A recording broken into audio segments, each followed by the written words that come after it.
你好，我的名字是一彤，我是一个6年级的学生，我今年11岁。 My husband and I, we both spent many years learning languages.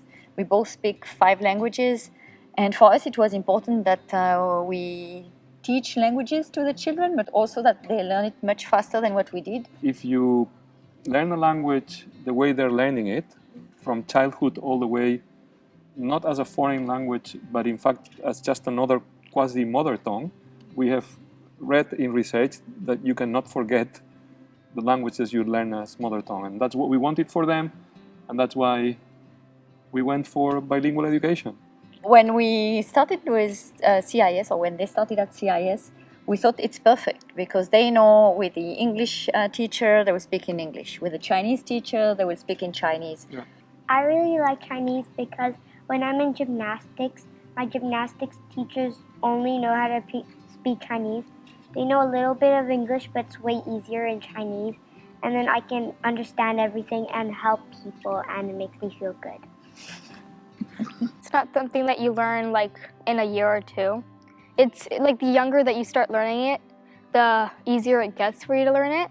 Because if you start when you're older, like they tried to, it's not as easy to remember, and you might not have as much time. I definitely think that starting at a young age for me was helpful.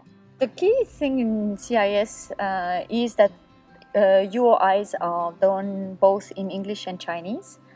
And this really allows them to go in depth. And what they have done in the past 2 years is that the UOI that they cover in English is different from the one in Chinese. And so when they take one topic in Chinese, they really go in depth into that topic. I think it's just a really, really intelligent design, if you think about it, right? Because they are learning the subject, whatever the unit of inquiry is, but at the same time, they are learning the language for that topic. We aren't just learning Chinese, we're learning other things in Chinese. So it's not like when you just memorize a word, maybe you forget it. The words you learn and the sentences, it's like really in your brain because you're also learning other things and it's not as easy to forget.